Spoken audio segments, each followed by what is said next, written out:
Amados, eu sinto que a gente está num momento muito lindo, como eu disse.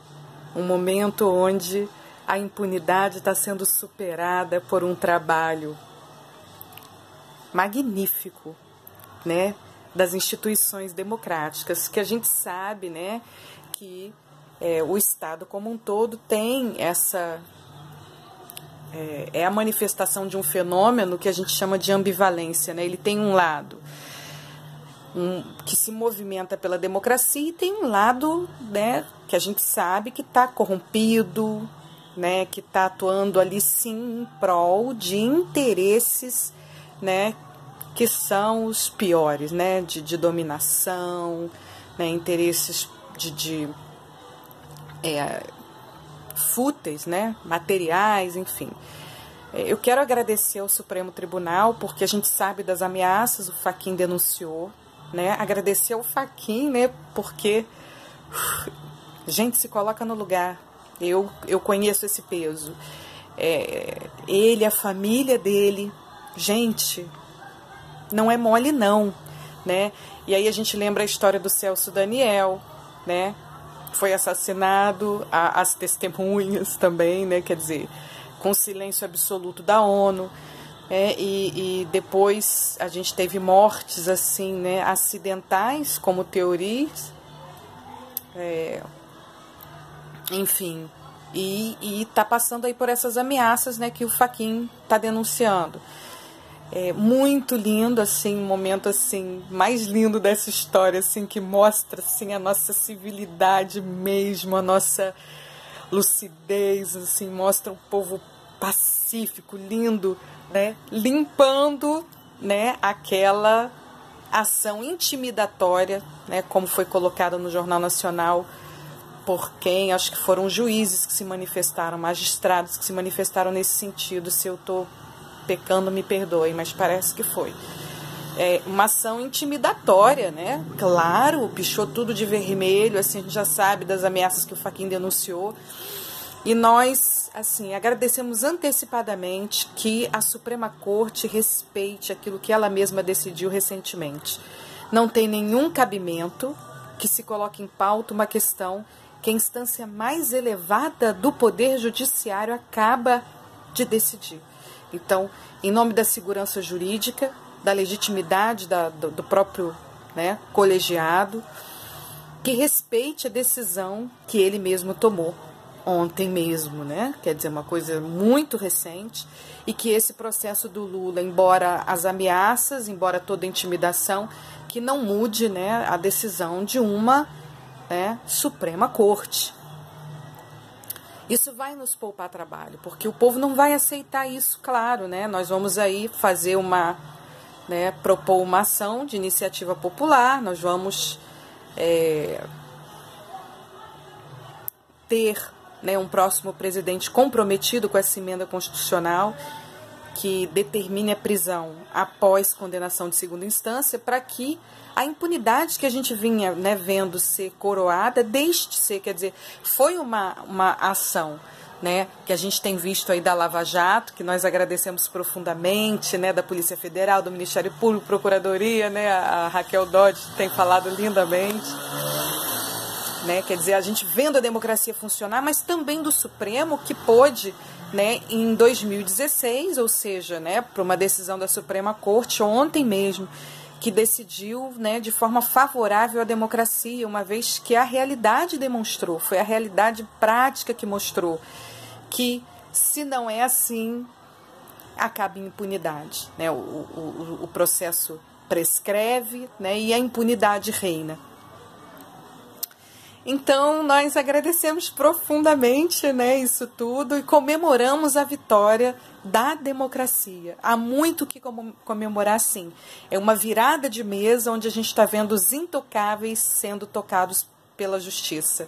Isso é muito, muito lindo. Que isso continue. A Lava Jato já prendeu muita gente, aí muito figurão.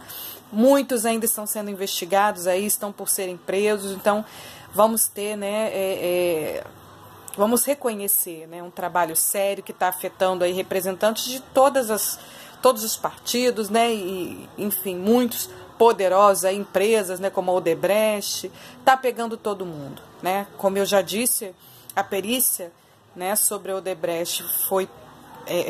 o Lula fez um pedido, né, que a perícia não fosse feita.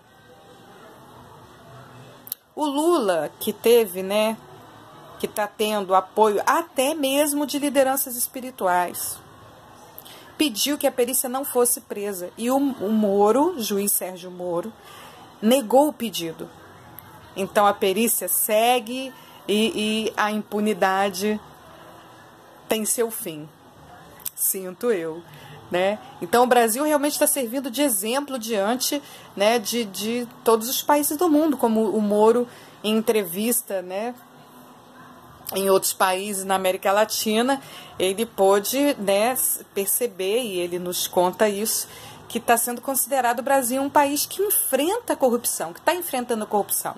Quero agradecer a Polícia Civil e a intervenção aqui no Rio também, né, dos militares, assim, de forma pontual, agradecemos profundamente, né, foram quase 150 membros de milícia, da milícia mais, né, poderosa no Rio, presos, né, que também exerce, a gente sabe, a história do voto de cabresto. Então é fundamental realmente que esse movimento seja extinto, né? Então aqui no Rio parece que isso está se dando, né? Então nós agradecemos muito, isso tudo é a democracia funcionando. Então, por fim, o que eu queria dizer, qual é o sentido, ainda que haja alguma, né, houvesse, eu não acredito que a Suprema Corte vai se render a essas ameaças, ou vai contra o que ela acaba de decidir, né, colocando em pauta o que foi decidido recentemente, não dá para acreditar numa aberração dessa. Mas ainda que isso aconteça, a democracia está aí, está funcionando, nós temos recursos, nós temos muitos modos de ação, né, dentro da própria democracia. Qual seria o sentido de uma ditadura militar? Volto, né, a trazer essa reflexão para nós. Qual seria o sentido da gente abrir mão da nossa liberdade, passar por censura? Tudo isso que está acontecendo, a gente sabe que quem tem um papel fundamental, né, que está dando base, sustentação para isso tudo, é a movimentação popular. Sobretudo a partir da internet. É na internet que a gente troca reflexões, informações que são sonegadas para nós. É aí que a gente se organiza. É aí que nós marcamos os nossos movimentos. E é isso que está incomodando e querem acabar com isso. Então não são amigos do Brasil aqueles que estão propondo ditadura militar no momento em que o povo brasileiro está exercendo a sua cidadania lindamente. O que os militares vão fazer que nós não podemos fazer? A ação de iniciativa popular nós podemos fazer? Como a lei da ficha limpa? Aplausos? Podemos ou não podemos? A manifestação que a gente tem feito na rua e que a gente sabe que está, sim, cooperando com o bom funcionamento da democracia, a gente não pode continuar fazendo? Claro que pode. Então, por que abrir mão da nossa liberdade? Qual o sentido? Então, aí a gente vai ver movimentos radicais tanto de um lado quanto do outro. E lembro mais uma vez, cuidado aqueles que estão caindo nesse discurso manso, humanista, moderninho e protetor das minorias, quando por trás apoiam ditadores. Como se pode cair nessa falácia?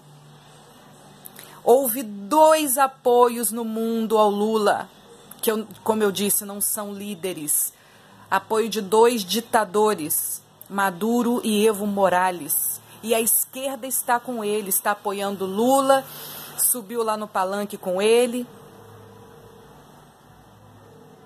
Olhem para isso com vontade, com verdade. Eu sei que tem muitos ali que vocês gostam, que têm empatia, mas se eles estão protegendo um camarada que a gente já viu, está provado, criou um movimento junto com o Fidel Castro, que reuniu as esquerdas da América Latina, junto a organizações criminosas. E desse movimento, né, o fruto desse movimento são ditaduras. Por mais que eles tenham empatia, eles prometam coisas democráticas, eles estão apoiando ditadores. E esses ditadores que estão no poder hoje também fizeram esse discurso bonitinho, humanista. Entendam bem, reflitam sobre isso.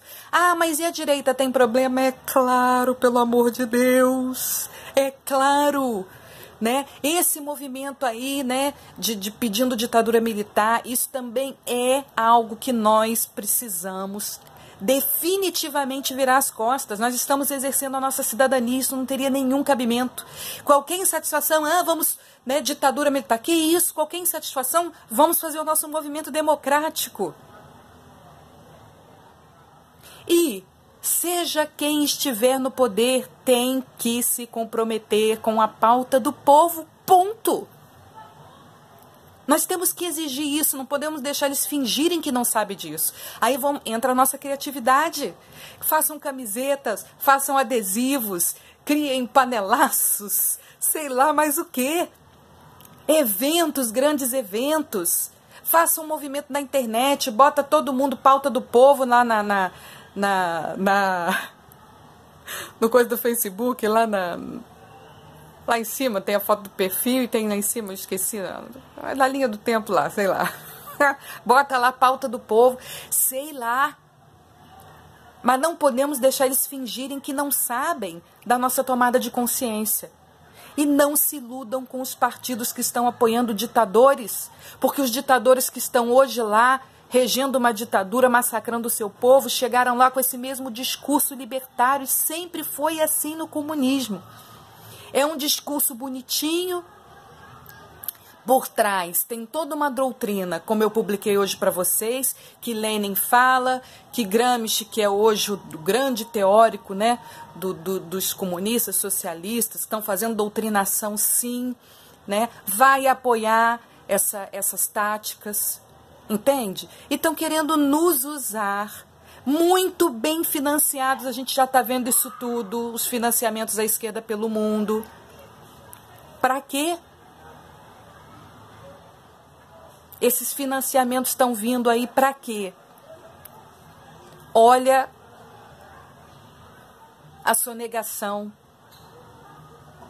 né? A blindagem que esse movimento tem. Por quê? Seria alguma coisa positiva? Essa blindagem, para que a gente não saiba, é uma armação. Claramente é uma armação contra a democracia. São ditadores. Volto a lembrar, 2 líderes, né? Não posso chamar de líderes, 2 ditadores. No mundo, 2 se manifestaram em prol do Lula. 2 no mundo. Maduro e Evo Morales. E os partidos de esquerda estão protegendo o Lula, dizendo que ele tem que se candidatar. Como que vai, né, apoiar uma candidatura ilegal? Ilegal. Porque a lei da ficha limpa, uma lei de iniciativa popular, uma lei maravilhosa, ela vai dizer se você foi condenado por um colegiado, ele foi condenado na 2ª instância por um colegiado de forma unânime. Inelegível. A lei é clara, isso não tem como voltar atrás, não tem como desfazer. Os requisitos da lei estão preenchidos, inelegível. Como é que a esquerda vai dizer que está apoiando uma candidatura ilegal? É um desrespeito, uma afronta constante à democracia. Nós precisamos enxergar isso, por mais que haja empatia. Quem apoia Lula, que apoia ditadores, apoia ditadores. Porque o Lula com esses caras é uma coisa só. Com o Evo Morales, com Maduro, com Fidel Castro, né? A nossa união no BRICS, como eu disse, a aproximação com os árabes já está posicionando o Brasil no polo antidemocrático, no polo ditatorial, claramente. Podem dar desculpa que for, porque economicamente estamos no polo ditatorial. Esse movimento do Foro de São Paulo, que é um movimento supranacional, aquele vídeo que eu coloquei para vocês, guardem esse vídeo, é muito importante, né? Um movimento blindado, né? Mostra claramente, as instituições no Brasil, eles estão fazendo parte, estão compactuando, uma vez que não denunciam. Está sendo blindado.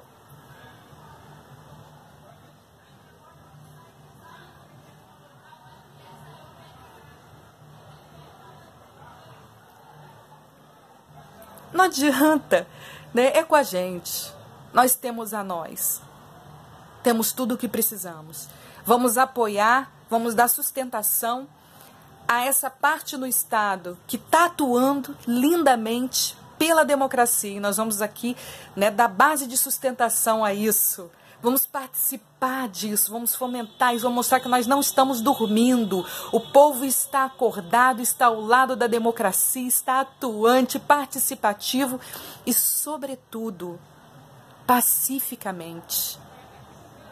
Lindas as nossas manifestações, absolutamente pacíficas, um exemplo para o mundo de cidadania, sabe? E ainda desfazendo o vandalismo que foi feito lá no prédio da ministra Carmen Lúcia. Que coisa linda, gente! Parabéns, é isso, né? E quantos prédios de instituições públicas foram vandalizados? Quantos jornalistas foram atacados? E aí a gente se lembra do vídeo que eu mostrei, né, da violência sendo incitada. Tem um vídeo que reúne alguns discursos, só alguns, da violência claramente sendo incitada. Quem não se lembra da Marilena Chaui falando, pregando ódio? Eu odeio a classe média. Eles falam que o ódio é o combustível de ação deles. Que isso, gente? Nós queremos um povo lúcido, atuante, pacífico, porque a sabedoria, ela vem da paz. O ódio leva à cegueira, é o que a gente está vendo aí na manifestação de um movimento que a gente vê que realmente tem violência. Olha o que está se dando na Venezuela. O paredão de Cuba. Bolívia agora, né, com uma ditadura lá, polícia invadindo catedrais. Violência. Mas a própria doutrina, ela vai falar sobre isso, ela vai dar ensejo a isso. Então é incabível que uma expressão religiosa, uma liderança religiosa, espiritual, apoie isso. É absolutamente incabível, sabe? Um movimento como o Foro de São Paulo que reuniu as esquerdas, eles não podem negar isso. Tem documentação toda comprovando isso, os acordos lavrados com organizações criminosas. As assinaturas estão lá. Tá tudo no Mídia Sem Máscaras, com o Olavo de Carvalho e outros que estão, né, já propagando a verdade que nos é sonegada. Um movimento blindado que não pode ser negado mais. É o vale tudo. Então vamos tomar cuidado, não vamos nos iludir. Eu acho que a gente está num momento lindo, um momento que a gente está desmascarando isso tudo, né? Um momento onde a gente já entendeu que a nossa participação é decisiva, então nós não vamos abrir mão disso. Nós vamos participar da nossa história, vamos criar a nossa história. Olha que lindo, nós somos artistas da nossa própria história. Apenas isso. Artistas da nossa própria história, desenhando a nossa história. Não é? Parabéns para nós. Amo vocês, um beijo na alma.